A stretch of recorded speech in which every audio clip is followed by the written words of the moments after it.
Hello, ladies and gentlemen. Thanks for joining me on this Thursday evening. I know you guys, a lot of other places you guys could be tonight, but I appreciate you being here. Going to be covering cadence, how to manipulate your step rate to reduce pain, improve performance. So great topic, something I think it's very misunderstood in the running community. So hopefully provide you a little bit more insight on how you can implement cadence manipulation and address running form issues, pain, to see the best results with your running moving forward. So before we get started, do me a favor, silence any technology, cell phones. Take a second, look somewhere on your screen. You should notice that there's a panel, could be a hidden panel, or it could be at the top or the bottom. You will notice a Q&A button. This is where you're able to communicate with me directly. Any questions, comments, feedback, as we go through the presentation, anything you want me to clarify, go more in depth on, or if you have a specific question about something you're dealing with, feel free to drop a note in that Q&A. At the end of the raffle, and at the end of the webinar, there will be a way to enter your name into the raffle. You have to be present to do that in about 45 minutes or so. So I will be raffling off 1 free month in the Healthy Running Program. We'll talk more about that in a second. In addition, if you're unable to stay for the entire webinar, I will be sending a webinar replay tomorrow at 11 a.m. Make sure you check your inbox tomorrow at 11:10. If you don't see anything, check that spam folder. It sometimes ends up in there. All right, so let's get started. So what to expect from this webinar tonight, we're going to talk about the research behind cadence, not just telling you do these things, but why are we doing those things? What has the research shown us up until this point? Specific methods for you to properly calculate your cadence, whether it's with Garmin, an app, or to do that manually, depending on what technology you have or do not have. And then specific tips and drills to properly manipulate your cadence based on some of the research that we will comb through here pretty soon.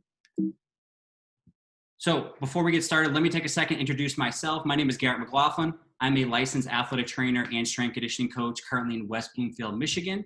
I run what is called the Healthy Running Program.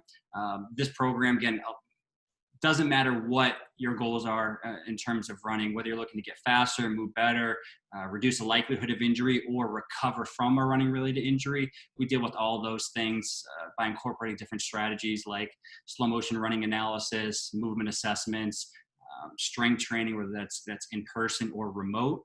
So regardless of where you live or what do you need, this program is a very good and successful program for runners. So to get us started, the question is, what is cadence? Cadence, plain and simple, again, very, very simply, is the number of steps you take per minute while running. Could be with any type of gait, whether it's walking, running, sprinting, along that entire spectrum from barely moving to moving all out. The number of foot strikes or steps that you take per minute. Throughout the webinar today, you might hear different terms such as step rate or step frequency. These are words that are synonymous with cadence. So just understand, if you hear those terms, we're talking about the same thing, the number of steps that you take per minute. So over the years, there's been a lot of different research around cadence. In 2005 and even earlier, we've had people study elite level runners showing that on average, they fall between 170 and 180 steps per minute. We've heard from a lot of people saying 180 is that gold standard to shoot for when it comes to cadence. However, cadence really needs to be individualized to every runner based on height, goals, injury history, and biomechanics. So we can't really say that everyone should shoot for a specific number because, as you see here, most elite runners again average about 170, 180. Most recreational runners are 156 to 170 based on the research. So with these bigger ranges, that's something that needs to be individualized to each individual runner. So take a second. If you know whether you've performed a running analysis in the past, you look at your Garmin from time to time, or this is just a number maybe you've calculated at one point just because you were curious. Comment in the Q&A. I'm very curious to hear, what is your cadence if you're familiar with it. If you don't know what your cadence is, and if something you've never looked into, just shoot me an I don't know in the Q&A there, so we can just kind of want to get a sense of where everyone is at. It's a lot of different ones. 160, 172, 175. Evie, I don't know. Great to see you, Evie, virtually. It's been a while. 135 say 164, 166, not sure, 170-ish when tempo running, often 155 easy running. Good to know the difference between your tempo run, any type of speed work or conversational. Spencer 168, 183, Meg, Connie 160, 175, Casey 175-ish, Beth all over the place, no idea, Kim, Steven 175 to 180, awesome. All right, so let's move on here. Just curious of kind of where everyone is along that spectrum. So when it comes to manipulating your cadence, multiple reasons why we'd want to manipulate your cadence. When I say manipulate, basically we're trying to change it for some reason. We're trying to either slow it down or speed it up in terms of the amount of steps per minute or how quickly those legs or slowly the legs are turning over. First, could be due to running mechanics. If we want to change something to, again, obviously goal usually is to improve mechanics as it relates to running, but it can also be to change how your foot is striking the ground, how high you're going in that vertical oscillation, how wide your step with. There's a lot of different reasons why we would change mechanics. Secondly, running economy. I know it's a goal of most runners just to be more efficient out there, to use less energy to hopefully complete that same distance or longer distances. So running economy is huge, and cadence can directly relates to that. Lastly, pain. A lot of good research out when it comes to manipulating cadence to reduce pain. So if you're suffering from some kind of running related injury, we have some really good research that I want to share with you in just a second as it relates to pain. Okay, so now let's dig into some of the research behind cadence here. So 3 different areas we're going to talk about briefly just to provide you that foundation so you kind of understand where I'm coming from, and then we provide the tips and the drills to manipulate your cadence. We're going to talk about running mechanics specifically, show you some videos of several runners that I've worked with over the last few months to pinpoint specific things and how cadence can address that. Running economy, so improving the energy utilization as you run, and then specific again, injury-specific recommendations or requirements. So you can understand, depending on where your injury is, plantar fascia, ankle, knee, hip, how can you adjust your cadence to hopefully reduce pain and get past that injury a little bit quicker than not using cadence as a strategy. So when it comes to running mechanics, there's endless things that we could have combed through here to talk about, because obviously there's a lot of different issues you can typically see, a lot of different school of thoughts as to what constitutes good running mechanics. But I want to just really break this down very simply, because this will relate to running mechanics and then running economy, as you'll see in a second. We want to talk about first stride length and overstriding, braking impulse, which can actually kind of be related to overstriding and vertical oscillation. So we're going to kind of tie those 2 things together with braking impulse, and then step width or crossover sign. So big thing here, sorry, a little quick on that slide. Big thing to realize as we get deeper into cadence, as I say, either increase, decrease cadence. Cadence should be manipulated or increase or decrease as pace remains the same. So I hear from a lot of people that say, hey, I'm 160. As I shoot for 168, instead of running 10 minutes at my conversational pace, I automatically go 940. So if we're increasing speed and cadence at the same time, we're not successfully increasing cadence. We want to increase cadence independently. Speed, pace remains the same. Cadence increases to improve that turnover of the legs. Okay, so just to show you here a video, this young lady, we're gonna look at specifically stride length and overstriding. So where that foot is landing in relation to the body's center of mass. Are we landing too far out in front? Are we landing under the center of mass? Where is that foot in relation to her body? So what we'll see here as we play through this video, I'm going to slow it down here in a second and actually pause to show where her foot is striking. So see, obviously have a rear foot striker. Very common, majority of runners are rear foot strikers or heel strikers. You can see where that foot is. If I draw a line through the underneath, straight down from the knee, that foot is landing quite a bit out in front of the body's center of mass. You can see on this side, same thing. So what happens when you overstride, and she's striking too far in front, striking with her heel, a lot of that force is going directly up into the tibia, knee, and transmitting more of a bony shock absorption strategy into the lower extremity. This creates what's called a braking impulse. So if we're trying to run forward horizontally, right? We're running straight ahead from point A to point B. That foot lands too far in front of the body. It actually slows down the body's momentum. So what we'd want to do here is if we can increase cadence, what we know is as we increase the turnover of the legs turn over more quickly, it pulls in that stride. So automatically, without thinking in your mind, I need to land more underneath my body, underneath the knee or the body's center of mass. We're not allowing ourselves to land as far up front because we're incorporating more steps per minute to pull in that stride length. Okay, so this will reduce overstriding. This will reduce the braking impulse. This will allow this young lady to run in a much more efficient position where she's not actually creating that deceleration or that braking impulse as she strikes the ground. Okay.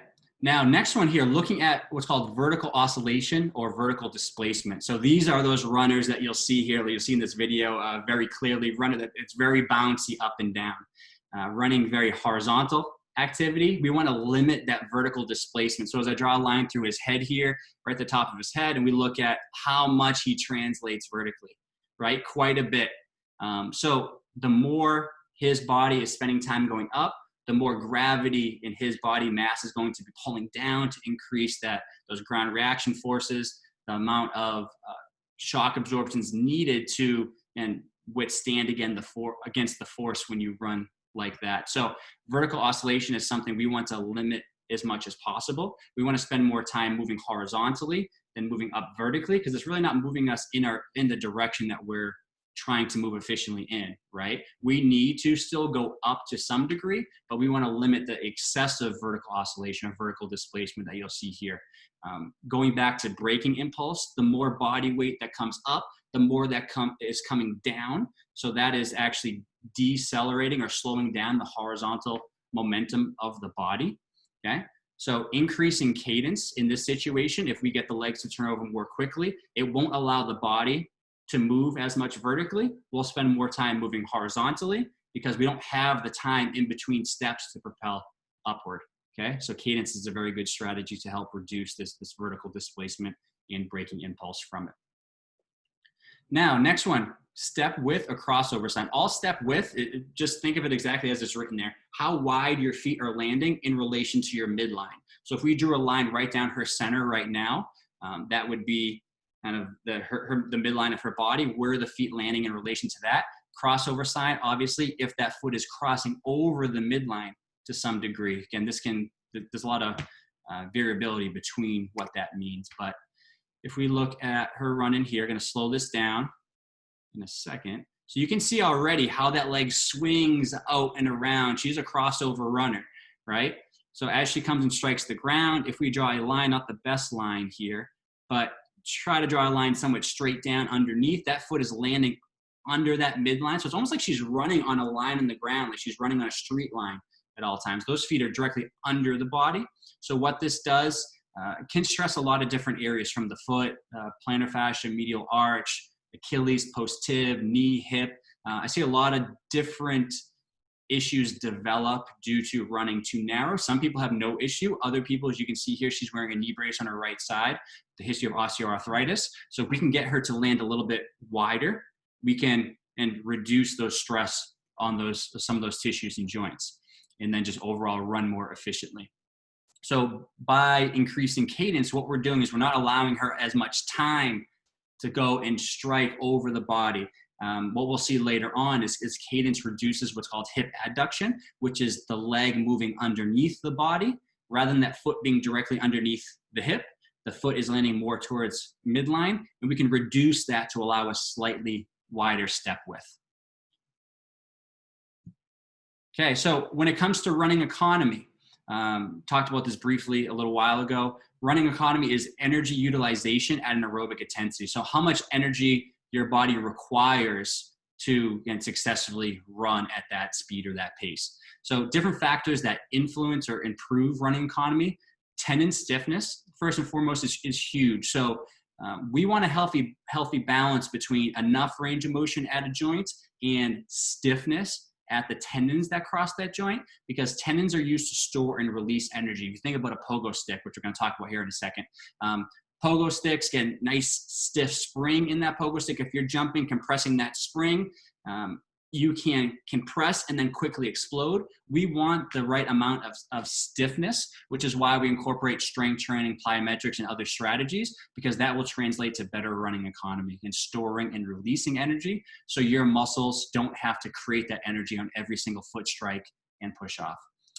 Some of the things we talked about already, stride length. So if we're landing too far out in front of the body, we're creating that braking impulse, we're overstriding, we're slowing down our momentum. Obviously, this is not a very economical way to run, because we have to create more energy if we're constantly pushing off, propelling the body forward, but then we're landing too far to slow ourselves down.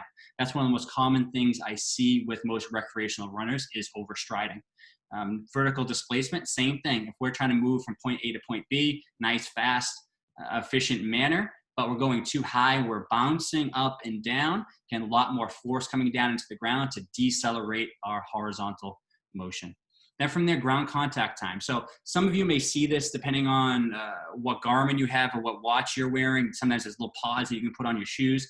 Typically throughout the research, good ground contact time is anywhere from 200 to 300 milliseconds. So the quicker we are on the ground, and as it relates to being able to store and release energy, we want a nice foot contact on the ground so we can quickly store and then use that stored energy to create kinetic energy. The longer we are on the ground, typically the less explosive, the less elastic we are. Let me just see a couple questions here. A lot of the Cadence ones. So a great question. So Spencer had a great question. I'm going to get to that in a second, actually.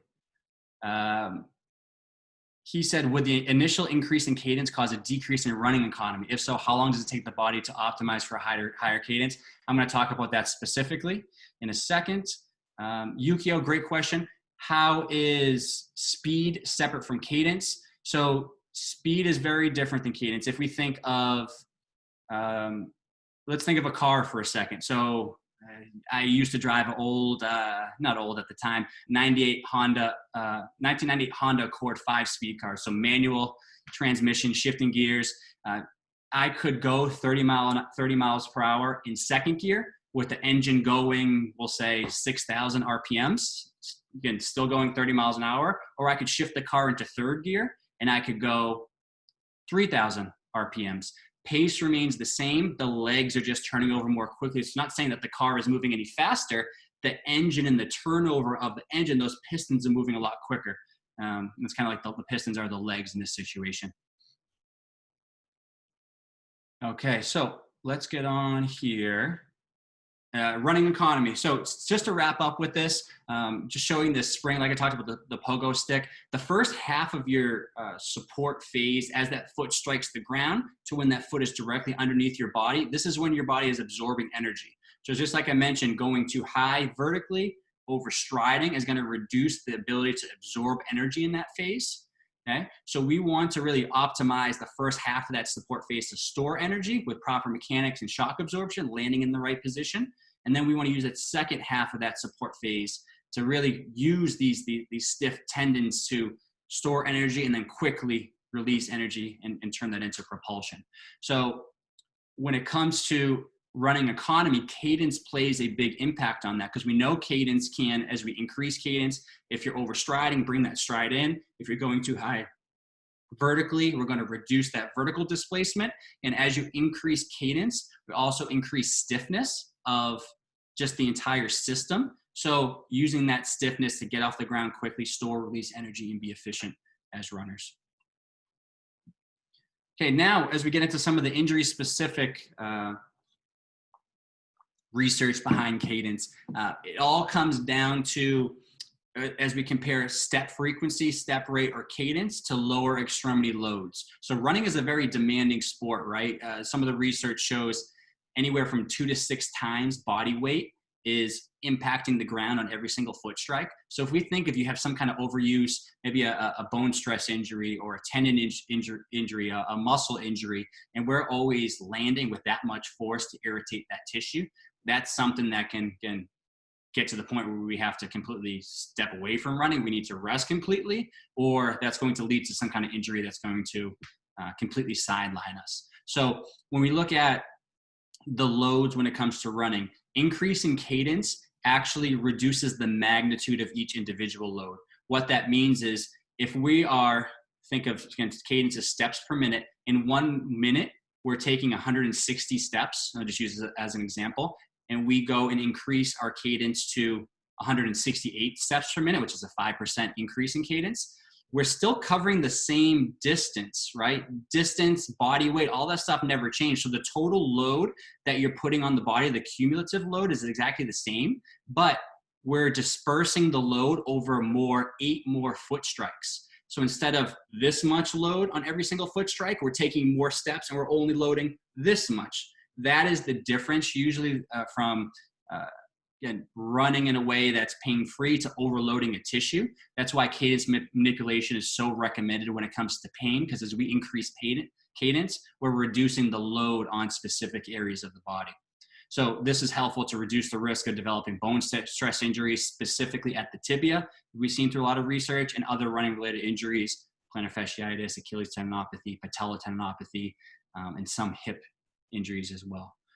So when it comes to increasing cadence, we know as we increase cadence, we're reducing some of these other things that we already talked about, overstriding, braking impulse, vertical displacement, ground reaction forces, ground contact time.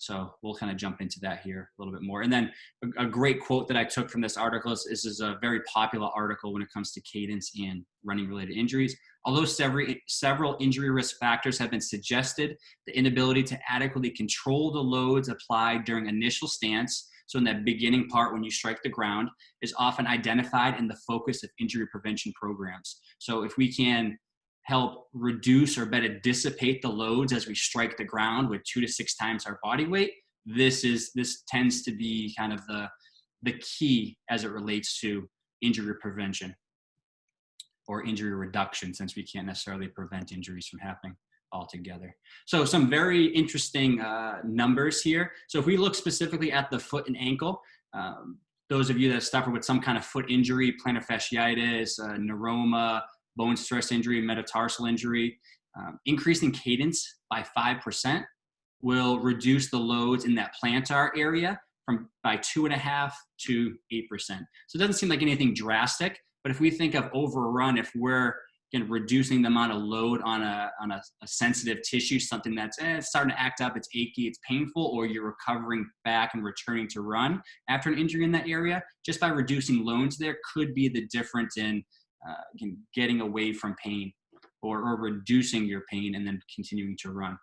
Achilles tendon, research shows that increasing cadence by 5% can reduce the stress and strain on the Achilles tendon. Very common area for running related injuries, the Achilles tendinopathy. That research study also showed that rear foot striking is actually more beneficial than midfoot if you're dealing with an Achilles tendon issue, just because you're not directly loading into the Achilles tendon and calf complex.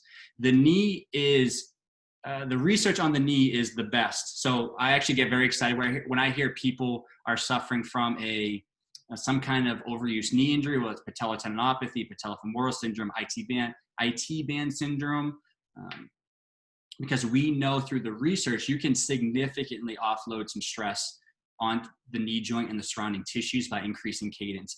Increasing cadence by 5% can reduce the amount of energy absorbed in stress on the knee 20%, which is huge. Increasing cadence by 10% can reduce the amount of energy absorbed in stress at the knee 34%. So don't recommend automatically going and say, wow, 10% is better than 5%.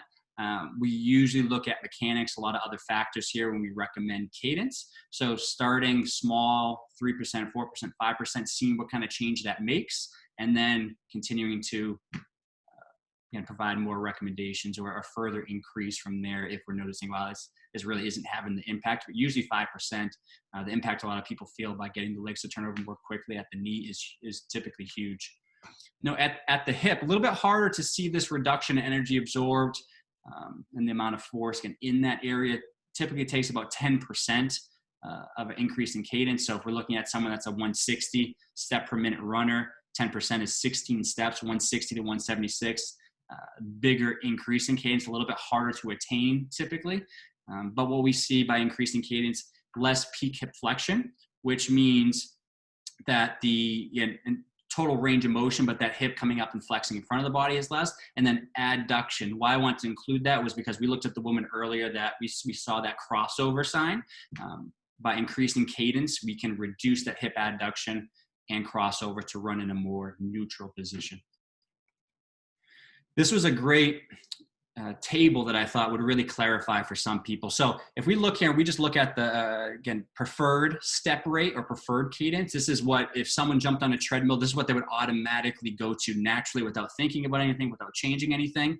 And this is what happens when they increase cadence by 5% and 10%. So what we see in terms of this one right here is initial contact center of mass to heel distance, which means how far that foot is landing out in front of the body's center of mass.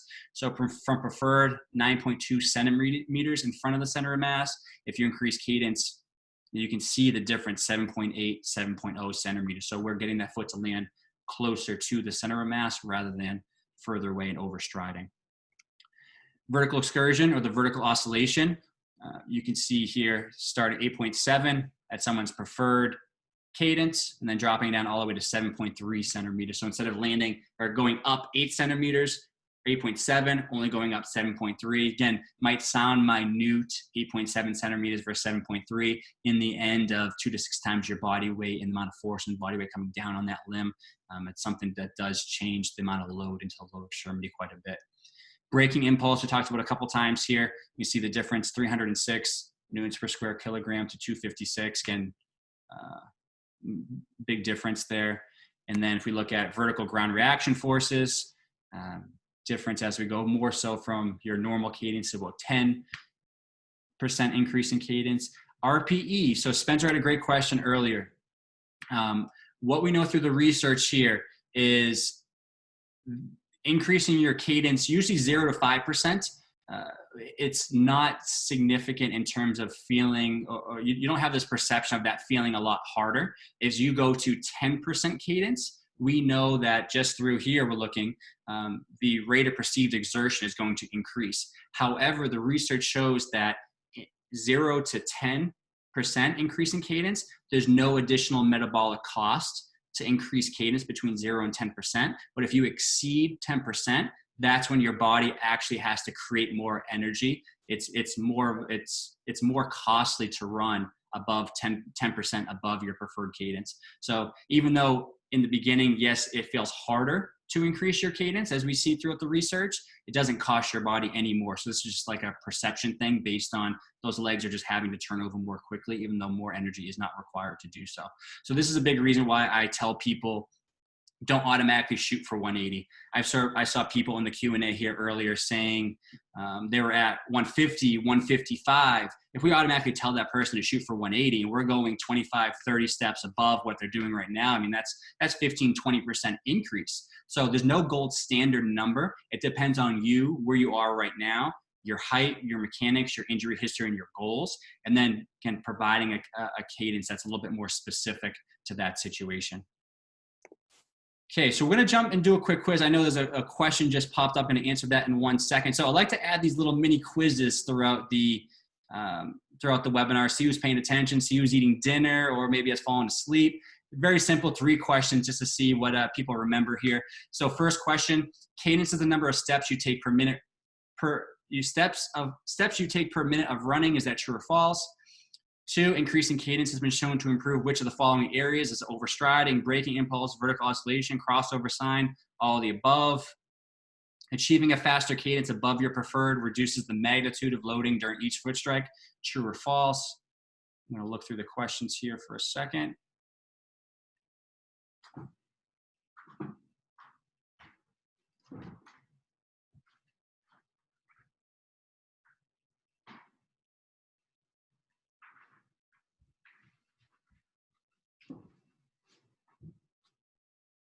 So we're going to wait till about 80% of people vote here, already about 72. Sorry, I had to grab a paper with some questions people asked during the registration.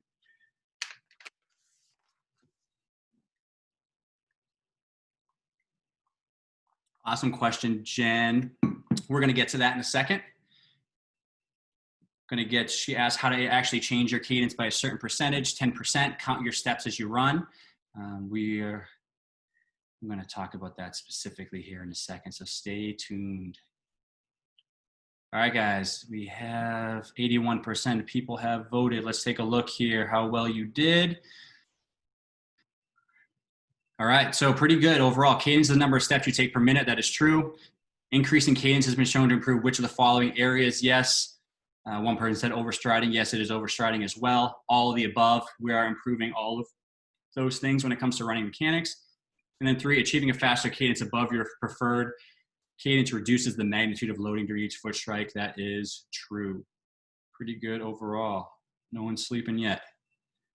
All right, guys, so let's move on here. So now we need to figure out how do we actually calculate cadence, right? A lot of you throw out cadence numbers in there. There's more people on this webinar than have thrown out numbers in terms of cadence. So we're going to talk about how to calculate your cadence.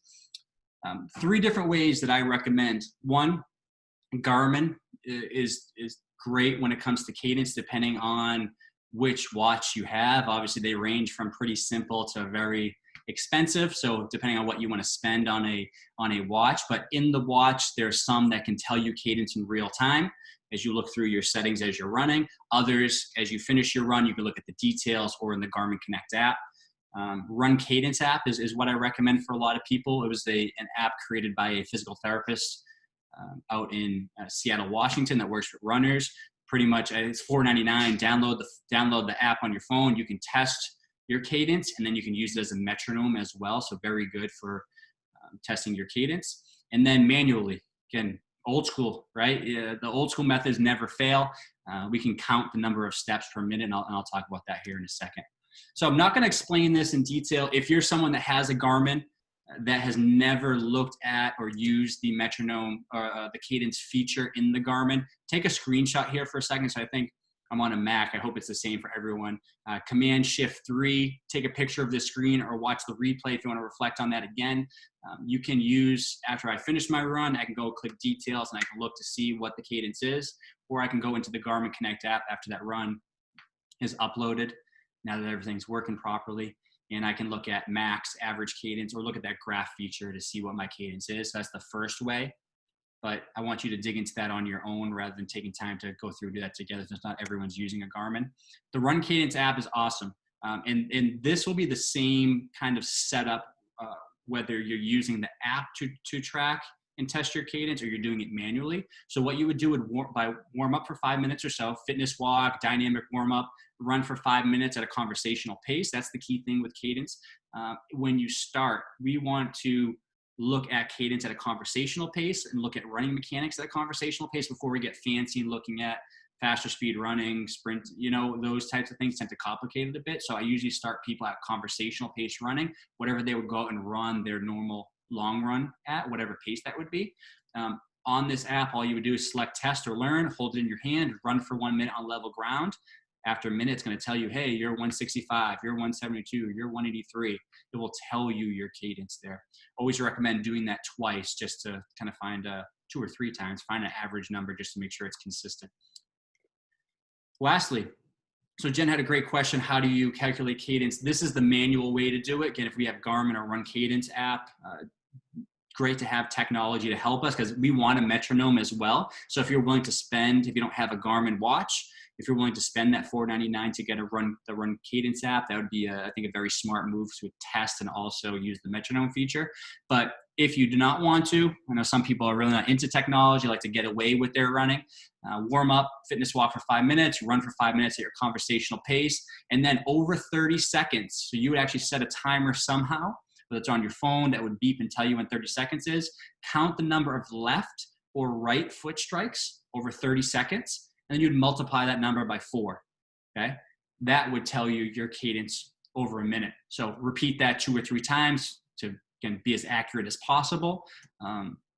Sometimes harder depending on how fast the cadence is. Slower cadence are easy to do manually. Find people that are turning over a little bit more quickly as we get up to 180 plus. I know it is for me to calculate that. It's a little bit harder to do, but manual is a good option as well. All right, so now we talked about the research behind it, how to calculate it. Let's talk about how to manipulate it, right? How are we changing our cadence? What are some drills? What are some ways we're going to incorporate this? So To get us started, best way when it comes to running specifically. So we've seen a lot of those benefits from increasing cadence in some way. It's not often that I tell someone we want to reduce cadence unless we know they're just turning over way too quickly. But usually they don't go from their preferred cadence, what they automatically do. And we try to slow down. It's usually increase in some way to some degree. So first thing you want to do is running retraining with the metronome. So Garmin, sometimes depending on the type of Garmin you have, how good it is, typically Garmin, you'll have an audible beep, or there'll be a vibration on your wrist that will tell you beep, beep, beep, beep when that foot should strike the ground. Okay. What you also do is use that Run Cadence app I talked about before. This has a metronome feature that you would set it to a specific number, whether it's like, hey, I'm experiencing knee pain. I'm at 160. I'm going to set it for 168. That's 5%. And I'm going to listen to that metronome and strike the ground as I hear that beep. Some other apps that I commonly use, Metro Timer, I use a lot, actually use it while I'm working with runners to assess cadence, using a lot of the marching drills that you'll see in a second here. Run Tempo app is also very good.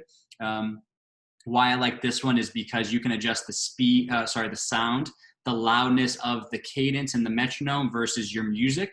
A lot of times there's some apps out there that if you have your music all the way up, that cadence is all the way up. So you're hearing beep, beep, it's blaring in your ears. So you can adjust that so it's the right amount where it's not just absolutely driving you crazy, because sometimes cadence can be a little bit annoying hearing that beep in your ears.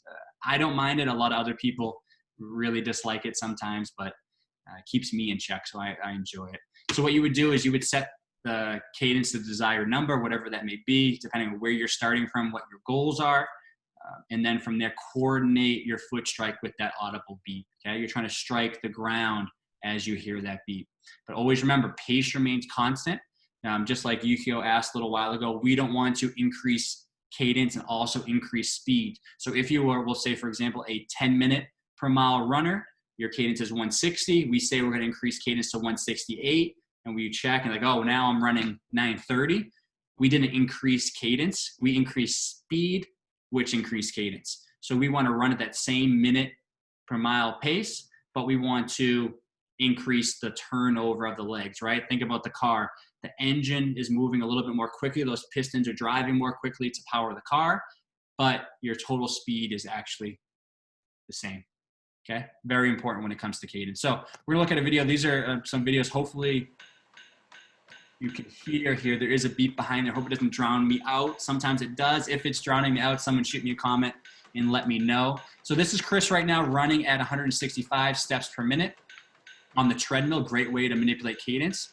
What he's gonna do, he's gonna step off to the side.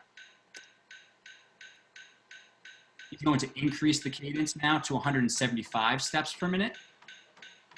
So you can see as he does that, speed is exactly the same. This is how we don't increase speed, but we increase cadence. So he's running the same speed. He never touched a button on the treadmill. All he did was increase the turnover of the legs. And that's how he increases cadence. Just checking through here.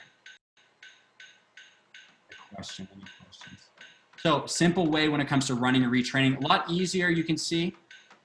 Increasing cadence on a treadmill, because you can control that speed variable. A lot of times when you're outdoors, people don't notice, wow, I've increased 8 steps per minute, but I'm actually running faster. You need to control that speed variable to increase cadence and the turnover of the legs without actually running faster. Okay, most important thing. That's because we know through the research, we're getting those benefits from running the same speed as preferred, but the legs are just turning over more quickly.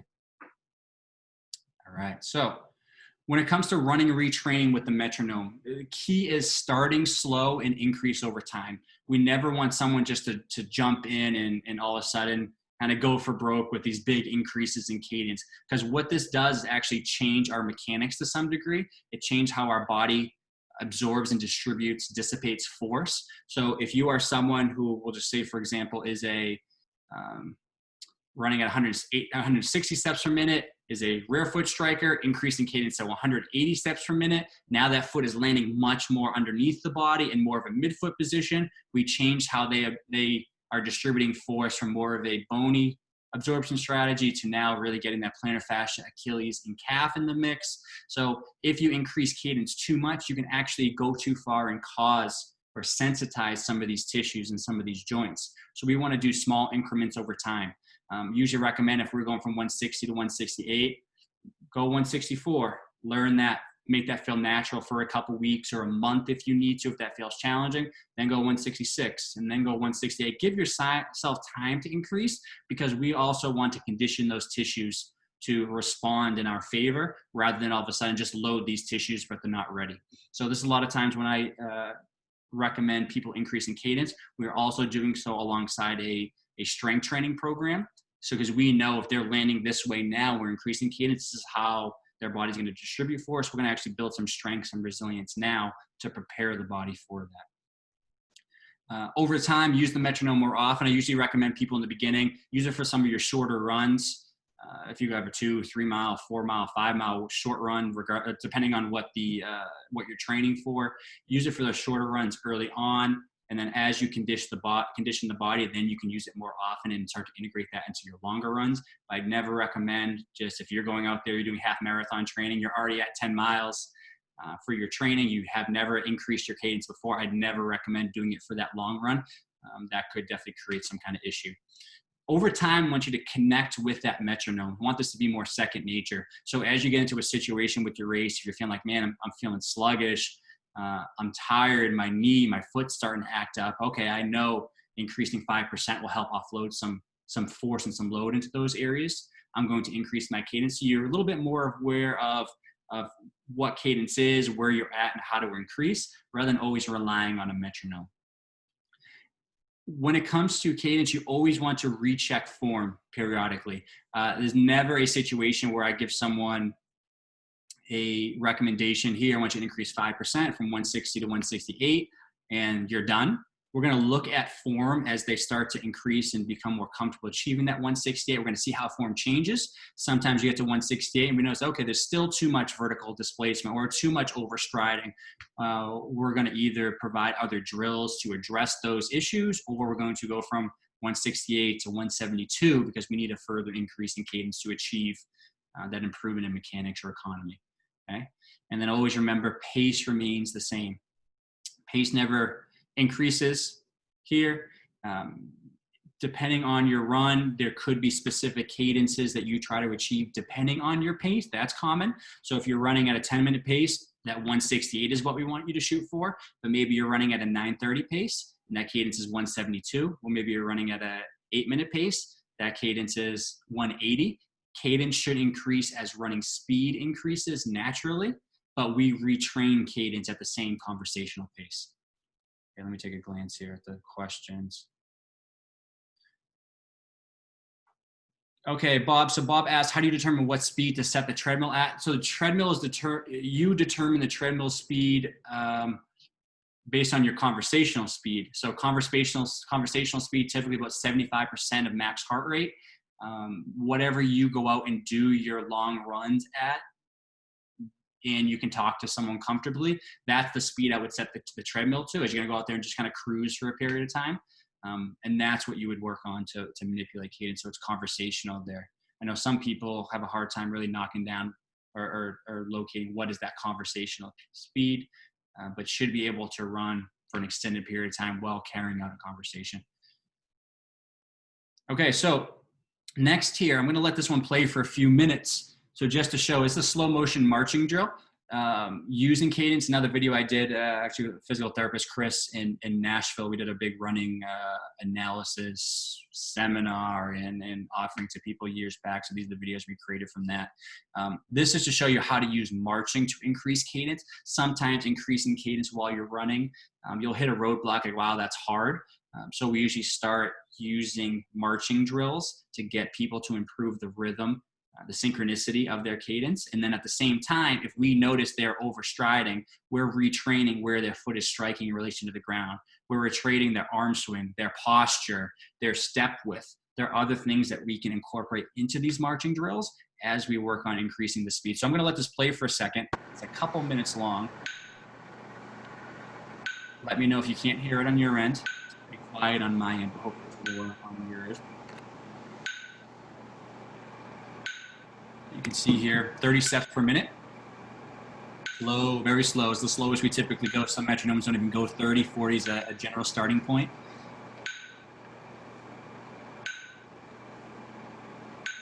And striking to the beat. Good arm swing, good posture, upright position. Striking down underneath the body center of mass rather than reaching that leg in front for every step.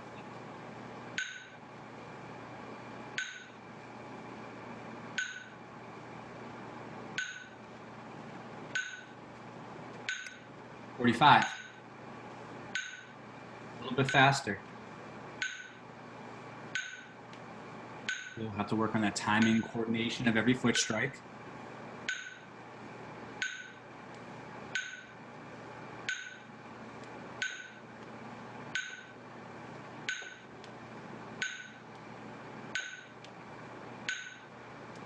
Okay. And work on just speeding it up. We don't usually speed up on the drill as they go through the drill.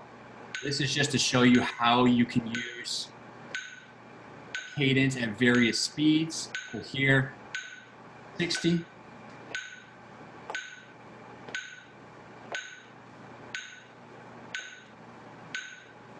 Without boring you too much, you'll see what happens as we really speed up.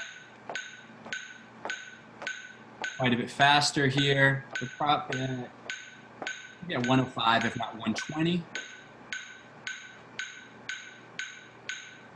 And we're just working on improving the turnover of the legs. You can see he's moving now. Probably making him sweat a little bit. All these in a row. He did this for over 3 minutes straight. Did pretty well, maintaining the form and everything. And as he comes back, 135. So moving quite a bit now. These are some good supplemental drills to help retrain cadence. Working on running form, getting the legs nice and quickly. Turn over. Okay, pretty boring stuff. Cadence manipulation, marching drills, super valuable for runners. Like you can't go wrong adding some kind of march or skip. We'll talk more about that here. So additional drills, whether it's in-place marching, pop and float, which is like an in-place skipping, can use a metronome or do this normally and just work on the turnover, work on running form. Very good from a mechanic standpoint, good to retrain cadence as well if we add that metronome component. In-place marching, nice, quickly going through that motion, just working on turnover, position of the legs, alignment, driving into the ground. We can incorporate various foot strikes, whether it's a rear foot strike, midfoot, forefoot strike. Okay, just working on that same position. Now, pop and float. As cadence typically increases, you'll naturally go from a march into a skip. So this is kind of that next progression. Nice, quick ground contacts, getting off the ground, work on that elasticity, that tendon stiffness. Okay, but improving the turnover of the legs. So a couple simple things that you can add in. Sometimes I add them within people's strength training program is their warm up before they're lifting. Other times it's people have this before they get into their running. Okay, locomotion drills. So specifically skipping patterns, low skips and A skips. Again, still ingraining the key things in terms of running form, good arm swing, posture, nice quick soft foot contact, having that stiffness into the lower leg, calf, and foot. But we can add a metronome to these as well. So very slow here in terms of cadence, but we can add a faster cadence to that. Remember, if we're doing something like this, the skipping, and we're moving from point A to point B, just like you're running, speed remains the same, legs turn over more quickly. So we still get to point A and from point A to point B in 5 seconds, but the legs are now, instead of moving at 60 steps per minute, we're trying to get 120 steps per minute. So that's the thing you really want to preach here when it comes to some of these locomotion drills. And then next, if we look at these A skips, more range of motion involved, which means the legs really have to drive up and come back down into the ground quickly because we're going through a greater range of motion. A little bit more relevant with faster speeds because you're increasing hip and knee range of motion with faster speed running. So this is typically what I would use in those situations. If someone's, again, goal is to increase running speed, but as they get faster, their legs aren't turning over quickly enough. A skips is a great drill to incorporate there to address that. All right, so let's run through a quick little quiz here one more time. I know I had a comment, and I apologize. I think it was Terry who said, couldn't see the questions. Depending on how you're on Zoom here, sometimes the questions show, sometimes they don't. So if you don't see them, don't worry about them. I apologize. But for those of you that can see it, question 1, when first calculating your cadence, you should be moving at what speed? Is that a walking speed, a conversational running speed, sprinting, or all of the above? A metronome is commonly used for running and retraining and when manipulating cadence during marching drills. Is that true or false? 3, 180 steps per minute is recommended. Is it recommended cadence for every runner? Is that true or false? Get through the questions, grab a drink.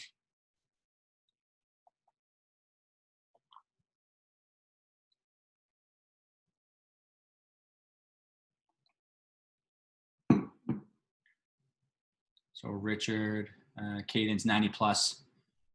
Oh, for 90 plus minute run, look like average 184. So quicker turnover of the legs. And everyone's different here. Depends on height, biomechanics. There's so many different things. Yukio, will Lexi be present tonight? Lexi is sleeping right down there right now. Luckily, the animals haven't disrupted me. All right, so let's get a couple more people to answer here. We're about 70%. A few more. Give another 10 seconds or so as we start to get wrapped up here. So feel free to start thinking about questions. If you have any questions, feel free to add them into Q&A now based on the content today. Anything that's related, let me know. Let's end this poll. All right, so when first calculating your cadence, you should be moving at what speed? That is B, a conversational pace running. It's usually where we start with cadence because we want to make sure, again, the majority of your runs should be slower speeds. That's typically most common for running. So we want to retrain what we're doing the most of first before we're thinking about tempo runs and speed workouts and those types of things. A metronome is commonly used for running, retraining, when manipulating cadence during marching. True. 180 steps per minute is recommended for every runner. False. That is correct. Nice job, guys. All right, so let's start wrapping up here. So take home recommendations. What do you do from here? Hopefully you win the raffle and we're able to give you that 1 month in the healthy running program. Find out your cadence, figure out what needs to be adjusted. Just like I mentioned, it's not just a number. We want to really look at running form as well, running economy, your position, your mechanics as a runner, because those are the things we're typically trying to change. If you have pain, increase your cadence. Research is very strong in that area, showing that increase in cadence will reduce joint loads and the load into specific tissues, especially the knee joint. So if you're feeling knee pain, especially IT band down there at the knee, patellar tendinopathy, patellofemoral syndrome, whatever it is, your first step is just, and tomorrow when you get out on your run, you're just using your cadence. You're trying to figure out where you're at. You're trying to increase that. I would say start about 3 to 5%, test that, see how you feel. But that'd be the best starting point. Increase cadence if you're feeling pain. If you're healthy right now and you're going into your next race and you get later on in your race, something start acting up, as unfortunately tends to happen on a race day, that's your same strategy. Increase cadence, increase the turnover. It should help you keep that at bay somewhat.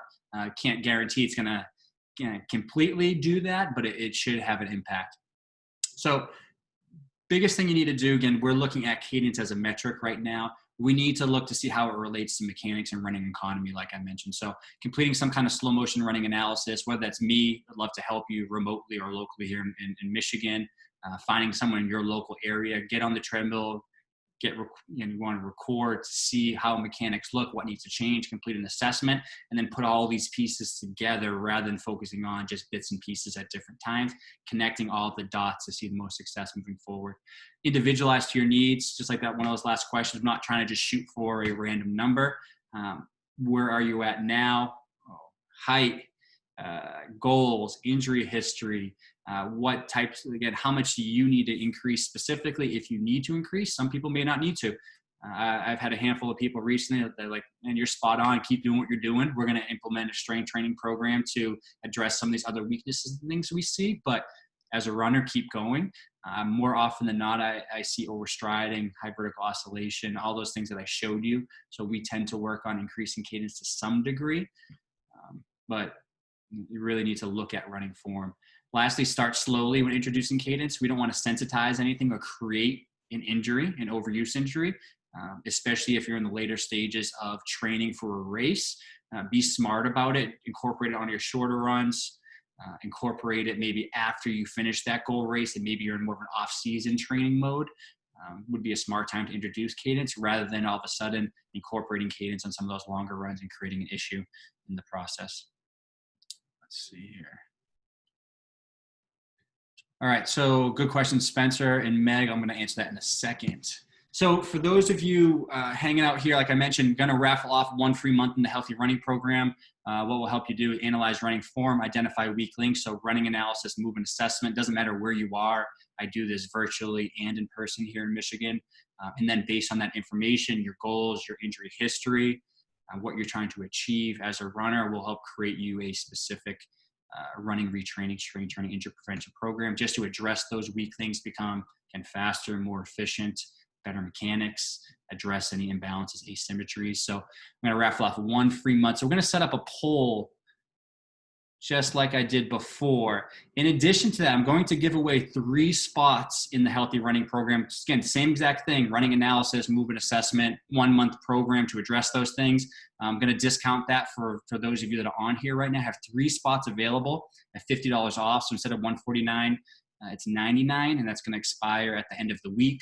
So enter into the raffle. Even if you're a current client right now, someone I worked with in the past, feel free to enter the raffle. I give these away to anyone and really just pull specifically from these names here. So do you want to enter the raffle for 1 free month, the Healthy Running Program? Yes or no?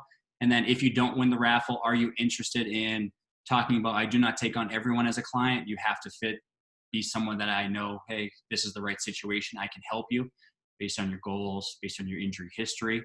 If you're interested in talking about one of those discounted spots, $50 off, and that will only last this week. So take a second, vote in there. If not, if you don't win, if you're not interested, always welcome to reach out, questions, comments, concerns. I know some people know that I'll spend time on Zoom with you regardless of whether you're a paying client or not, if we need to schedule a phone call or just provide more input on certain things, whatever you need, just let me know moving forward. Awesome. All right. Let's end that. Okay, so questions. I'm going to answer. Oh, before we get to that, so thank you guys for got a lot of good questions I want to get to here that are in the Q&A and that people ask. So jumping ahead, all of you that are still on the webinar right now, make sure tomorrow at 11 a.m. I'm sending that email that includes this webinar replay. If you need to refresh and revisit anything I covered, I'm going to announce the winner of the raffle with the Healthy Running Program and kind of talk about some of the features and benefits of that program if you're interested. Make sure you're looking in your spam folder. It tends to end up in there. So by 11:10, if you do not see an email from me, check your spam folder. You will be getting something. But I appreciate you guys jumping on with me tonight. So for those of you that want to hang out, ask questions, or just see what questions are asked and see if that helps you, you're welcome to stay on here for a few minutes. We'll probably go about 8 to 10 minutes or so, answer a few of these. So Paul, thank you for jumping on tonight. I appreciate it. So Meg asked, if the runner already has an optimal cadence, are there other methods of improving running form? Yes. It depends on what optimal cadence means, because technically there's not a specific number that's optimal. There are ranges that people tend to fall in. So it depends. There are always drills when we're looking at retraining foot strike. We're looking at reducing overstriding, which I would go to cadence, body position, trunk lean, turnover, hip extension, and a lot of other things that through specific drills and retraining drills that you can address in terms of and running form. So that definitely needs to be done on an individual level. So I know in your situation a little bit, reducing pain, running injury free, and then completing a fresh running evaluation, running analysis to see, okay, now that we're actually running, we're in a good rhythm. What other things can we do to improve overall mechanics? Thank you guys. Jen, will cadence manipulation help iliac muscle tightness? Yes. So if you remember back, I want to scroll back, but I think it's going to, let me see. So So if we, it's going to mess me up. I think I go in back. So when we looked at, yeah, it's going to be hard to do. So specifically by increasing cadence, we know that you're going to reduce actually range of motion as you go through that running cycle. So if we think of your stride as this long, increasing cadence is going to make your stride this long. So it's actually going to reduce the amount of hip flexion, which is that iliacus psoas muscle, iliopsoas, and a combo there in the front of the hip. So it would require less range of motion throughout that muscle. That's something I would try in terms of hip flexor tightness. I would also look at, which a lot of people don't realize, we always look at tightness from a flexibility standpoint. A lot of runners I see that are incorporating tempo runs, faster speed runs, are weakness in the hip flexor group throughout that swing phase of running as that leg is again pushing off, extending. That hip flexor is working very hard eccentrically, that then pulls the leg up in front for the next foot strike. So making sure you have the strength, could be a core stability issue. Again, control of the pelvis. There's a lot of different things that could really translate into iliac muscle tightness. So it's kind of we can go deep into that one, but welcome to send me an email specific questions. Let me know what's going on. We can talk about that if you want. Kim, thanks for jumping on today. Awesome. Thanks, Spencer and Meg. Connie, running cadence if I have permanent nerve damage from Morton's neuroma surgery. Tricky. So I see a lot of people, have several clients right now, nerve damage, surgery, neuromas, neuropathies in the feet. Those are tricky.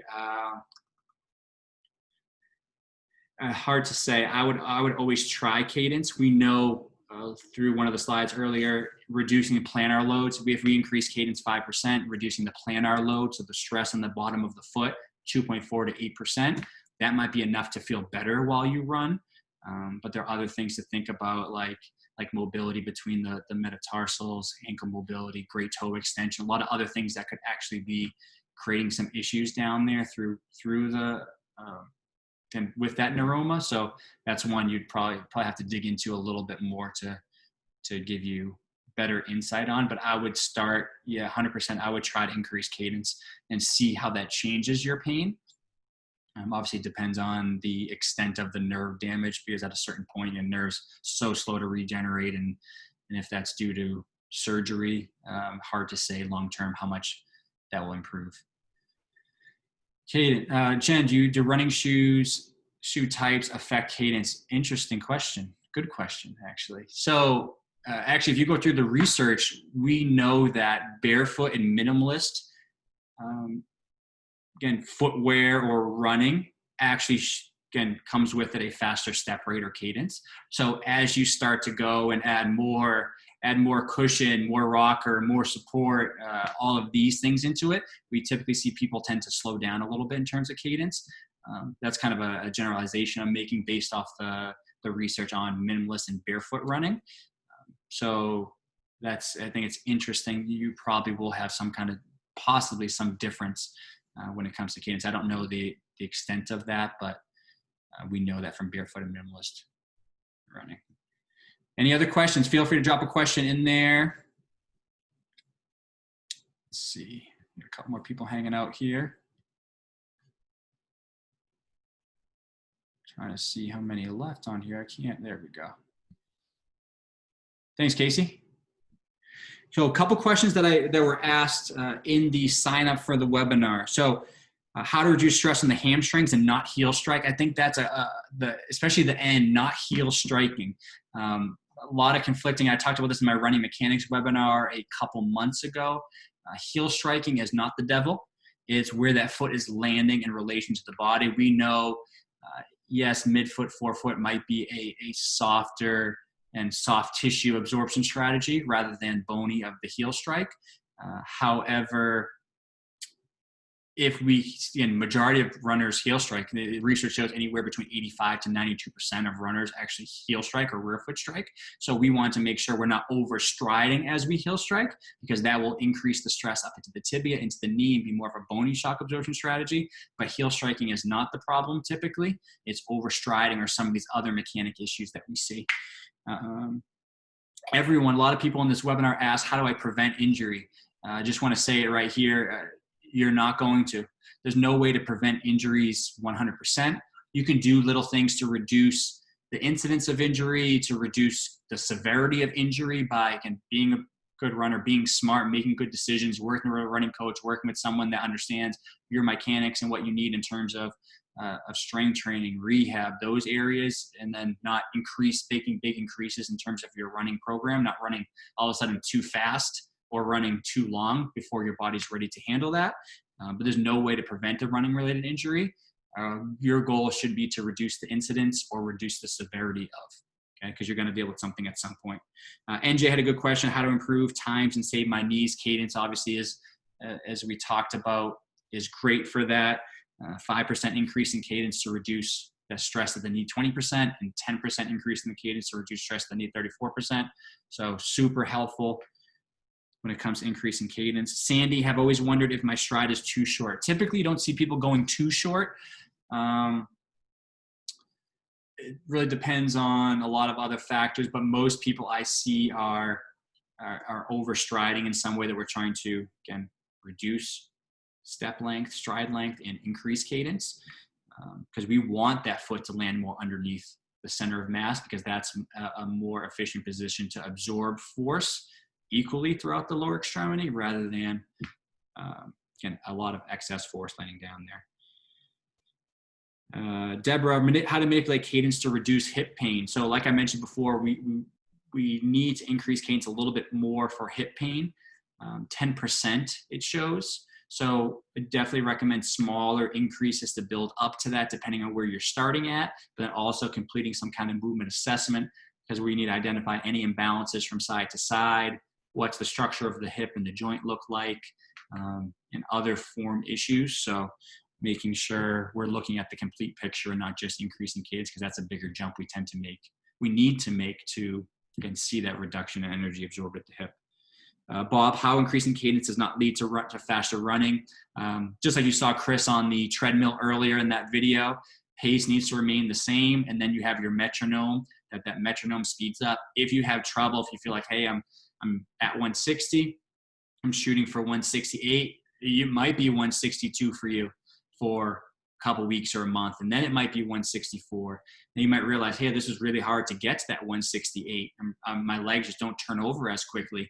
And that's when we need to think about, okay, are we adding in marching drills? So we're using the metronome, in-place marching, the pop and float, slow motion marching with the metronome. Some people, I'll add just quicker, almost footwork drills sometimes, like high knees, butt kicks, just teaching them how to quickly fire, because leg turnover is very neuromuscular. So we might need to train that neuromuscular system to be a little bit quicker, a little bit more responsive.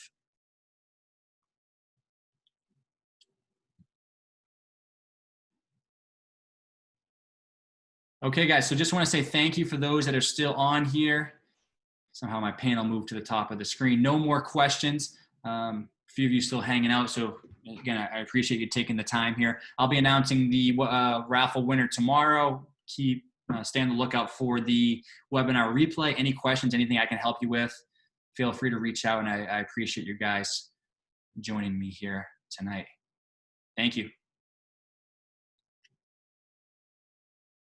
Thank you, Stephen.